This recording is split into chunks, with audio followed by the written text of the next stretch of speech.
नमस्कार दोस्तों, मैं हूं डॉक्टर शुभा और आज हम बात करने वाले हैं रामायण की, जिसे हमने बचपन से सुना है।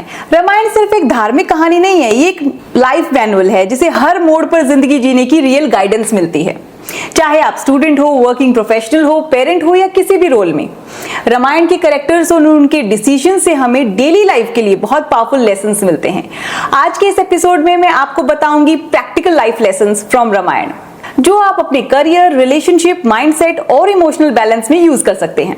तो अगर आप चाहते हो कि स्पिरिचुअल ज्ञान सिर्फ सुनने की चीज ना हो बल्कि जीने का स्टाइल बन जाए, तो ये एपिसोड आपके लिए है। चलिए शुरू करते हैं। आज बात करते हैं रामायण की सबसे प्रमुख चरित्र की, श्री राम जी की, जिन्हें हम कहते हैं मर्यादा पुरुषोत्तम राम। लेकिन कभी सोचा है उन्होंने ये टाइटल कमाया कैसे? उन्होंने अपनी जिंदगी में कुछ ऐसा जीवन जिया जो आज के समय में किसी भी इंसान के लिए एक आइडियल कैरेक्टर ब्लूप्रिंट बन सकता है। सबसे पहले और सबसे गहरा लेसन मिलता है हमें तब जब राम जी को राज्य त्यागना पड़ा और वनवास मिलता है। ना कोई गुस्सा, ना कोई शिकायत, उन्होंने सिर्फ इतना कहा, पिता का वचन ही मेरा कर्तव्य है। श्री राम सिखाते हैं रिएक्शन नहीं, रिस्पॉन्स चूज करो। एंगर और ईगो से रिएक्ट करना इजी है, लेकिन साइलेंटली अपना कर्तव्य निभाना, दैट्स ट्रू लीडरशिप। राम एक शक्तिशाली योद्धा थे, लेकिन उनका मन कभी कठोर नहीं हुआ। He was strong but never cruel, firm but never arrogant. ये बैलेंस बनाना ही तो कला है। हम अक्सर एक तरफ झुक जाते हैं, या तो ज्यादा सॉफ्ट हो जाते हैं या ज्यादा स्ट्रिक्ट हो जाते हैं। श्री राम सिखाते हैं be kind but with clarity, B loving but with principles. एक किंग होने के बावजूद राम कभी भी इमोशनल इंपल्स पे डिसीजन नहीं लेते। ना सीता स्वयंवर में घमंड दिखाते हैं, ना वनवास में डिप्रेशन में जाते हैं, ना लंका युद्ध में गुस्से में अंधे होते हैं। Because Ram knew one thing, a person who wins over his own mind wins over the world. ये आज के जमाने में सबसे बड़ा सुपर पावर है, इमोशनल इंटेलिजेंस। श्री राम को मर्यादा पुरुषोत्तम इसलिए कहा गया क्योंकि उन्होंने हर रिश्ते में एक मर्यादा, एक लिमिट, एक डिसिप्लिन रखा। चाहे वो बेटे के रूप में हो या पति, भाई, मित्र, योद्धा, राम हर जगह सेल्फलेस और ग्रेसफुल रहे। उन्होंने कभी भी अपने इमोशंस को अपने कर्तव्य से ऊपर नहीं रखा। और ये एक ऐसी क्वालिटी है जो हमें अपने हर रोल में ब्रिंग करना चाहिए।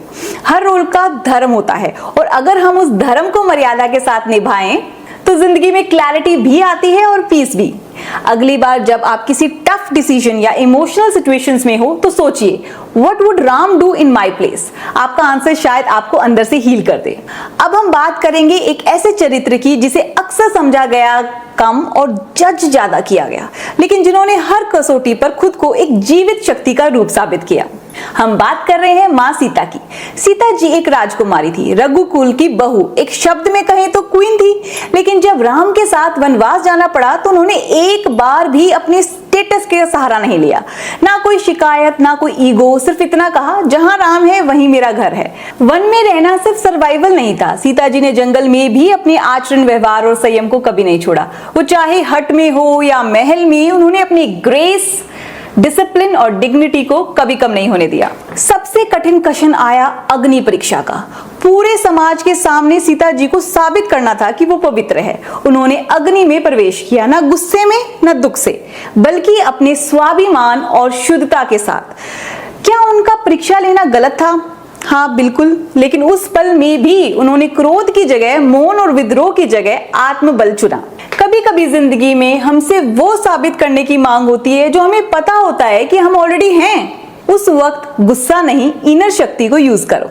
सीता जी ने श्री राम में सिर्फ प्रेम नहीं किया, उनमें श्रद्धा भी थी। जब भी उनके रिश्ते पर सवाल उठाया गया, उन्होंने राम के प्रति अपना विश्वास नहीं तोड़ा। उनका प्रेम ब्लाइंड नहीं था, कॉन्शियस और स्थिर था, जिसमें स्वाभिमान भी था और समर्पण भी। आज के जमाने में हर रिश्ते में सिर्फ प्यार नहीं, विश्वास और इज्जत भी होनी चाहिए, तभी संबंध स्ट्रॉन्ग बनते हैं। उन्होंने ये बताया कि शक्ति सिर्फ तलवार चलाने में नहीं है, बल्कि सहन करने, स्टैंड लेने और मर्यादा बनाए रखने में भी होती है। पावर का मतलब लाउड होना नहीं है, कभी कभी आपका मौन आपकी सबसे बड़ी ताकत बन सकती है। जब सब कुछ छीन लिया जाए तब भी अगर आपका स्वभाव आपके साथ हो तो समझ लीजिए आप जीत गए। अब नेक्स्ट हम बात करने जा रहे हैं महावीर हनुमान जी की। छोटे हनुमान जी एक नटखट वानर थे, बिल्कुल एक प्लेफुल चाइल्ड की तरह, mischievous, energetic, full of life. एक बार तो उन्होंने सूरज को ही आम समझ के खा लिया। उनकी मस्ती इतनी बढ़ गई थी कि देवताओं को भी परेशान कर दिया था।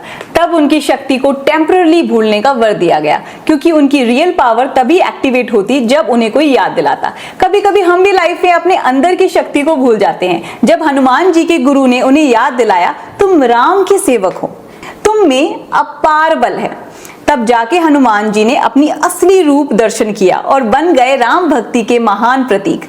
रामायण में हनुमान जी ने कभी अपने बल पर अहंकार नहीं किया। जब जरूरत थी तो वो पर्वत के बराबर बन गए, और जब राम का संदेश सीता तक पहुंचाना था तो उन्होंने बड़ा सूक्ष्म रूप लेके छोटी छैया बन के लंका में घुस गए। रियल स्ट्रेंथ इज नोइंग कब बोलना है और कब चुप रहना है, कब बड़ा बनना है और कब झुक जाना है। आज के समय में भी ईगो से नहीं, अडेप्टेबिलिटी से इंसान बड़ा बनता है। हनुमान जी इतने पावरफुल थे कि पूरा पहाड़ उठा लिया। जब लक्ष्मण बेहाल हुए तो संजीवनी बूटी लाने के लिए पूरा पर्वत ले आए, लेकिन कभी भी उन्होंने ये नहीं कहा मैं कर रहा हूं, हमेशा कहा सब राम का प्रसाद है। यहाँ हमें ये लेसन मिलता है कि सक्सेस के बाद भी अहंकार नहीं, सिर्फ समर्पण और ग्रेटिट्यूड होना चाहिए। हनुमान जी हमेशा स्माइलिंग, एनर्जेटिक और प्रेजेंट माइंडेड रहे। उनका स्वभाव ह्यूमरस था, लेकिन कभी भी इररिस्पॉन्सिबल नहीं। ये कॉम्बिनेशन रेयर है, डिसिप्लिन के साथ जॉय। आज हम या तो इतने सीरियस हो जाते हैं या केयरफ्री, पर हनुमान जी सिखाते हैं be joyful but stay aligned to your purpose. Hanuman ji ने कभी भी राम को भगवान कहकर नहीं, अपने प्रभु, मित्र और स्वामी कहकर सेवक भावना से पूजा। उनकी भक्ति ब्लाइंड नहीं थी, कॉन्शियस थी, कर्मयुक्त थी, और इस भक्ति ने बनाया उन्हें अमर, जिन्होंने स्वयं राम से आशीर्वाद से पाया। जहां जहां राम कथा होगी वहां हनुमान का नाम हमेशा लिया जाएगा। इसलिए आज भी भारत में सबसे ज्यादा मंदिर किसके हैं, तो वो हनुमान जी के हैं, even more than Shri Ram himself. और अब हम बात करेंगे लक्ष्मण जी की, श्री राम के छोटे भाई। जब श्री राम को वनवास मिला तब किसी ने लक्ष्मण से नहीं कहा था कि उनके साथ जाओ, लेकिन उन्होंने बिना किसी आदेश की अपनी इच्छा से कहा, जब तक राम वन में है मैं कैसे राजभवन में रह सकता हूं। वो सिर्फ भाई नहीं थे, वो थे एक निष्ठा के रूप, जो सिर्फ रिश्ते निभाने में नहीं, कर्तव्य समझने में विश्वास रखते थे। ट्रू रिएक्शन में सिर्फ वर्ड्स नहीं, एक्शंस और समर्पण होना चाहिए। लाइफ में हम भी अपने क्लोजेस्ट लोगों के लिए कितना स्टैंड लेते हैं, यही हमारी असली कमिटमेंट है। सबसे प्रसिद्ध कंसेप्ट है लक्ष्मण रेखा। जब राम और लक्ष्मण ने सीता को जंगल में अकेली छोड़ना पड़ा तो लक्ष्मण ने उनकी सुरक्षा के लिए एक रेखा खींच दी और कहा, इस रेखा के पार मत जाना, ये आपको सुरक्षित रखेगी। आज के समय में ये रेखा केवल एक लाइन नहीं, ये है एक सिंबल की। हर रिश्ते की, हर सिचुएशन में कुछ मर्यादाएं होनी चाहिए। हर सक्सेसफुल रिलेशनशिप, करियर और जिंदगी का सीक्रेट है, जहां जरूरत हो वहां रेखा खींच पाना।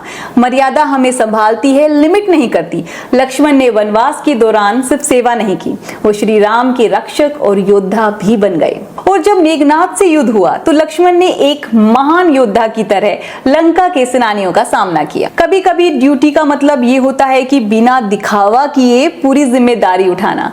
बिहाइंड द सीन्स काम करने वाले लोग भी हीरो होते हैं। लक्ष्मण का स्वभाव थोड़ा तीव्र था, उनमें एंगर भी था, स्पार्क भी था। वो इंपल्सिव भी थे, जैसे उनका रावण के प्रति गुस्सा या सीता को फॉरेस्ट में छोड़ने का विरोध। लेकिन उन्होंने अपने गुस्से को सेल्फ कंट्रोल से संभाला और राम की आज्ञा का पालन करते हुए खुद पर नियंत्रण रखना सीखा। एंगर सब में होता है, पर जो उसे कंट्रोल कर सके वही असली वीर होता है। इंपल्स से नहीं, बैलेंस और विवेक से डिसीजन लेना ही मैच्योरिटी है।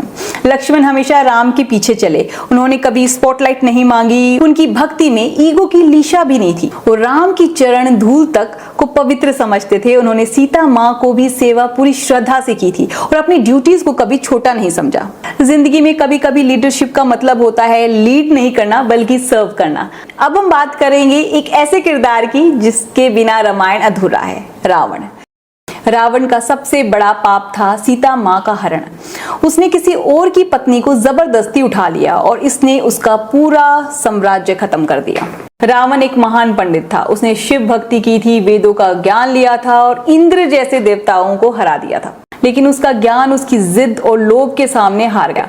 नॉलेज बिना ह्यूमिलिटी के विनाश का कारण बन जाता है। रामायण के अंतिम पड़ाव तक रावण को कई बार मौका दिया गया। राम ने भी संदेश भेजा, लेकिन रावण ने कभी नहीं माना कि वो गलत है। उसकी अहंकार भरी आखिरी लड़ाई उसके पूरे वंश को ले डूबी। जिंदगी में गलती करना कोई बड़ी बात नहीं है, लेकिन गलती पे अटका होना सबसे बड़ी गलती होती है।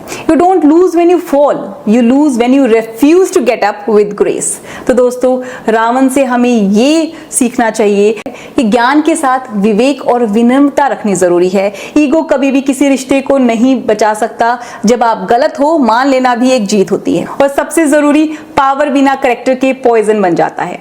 आज के लिए बस इतना ही। अपने अंदर के राम को जगाओ और रावण को पहचानो, वही असली जीत है। जय श्री राम।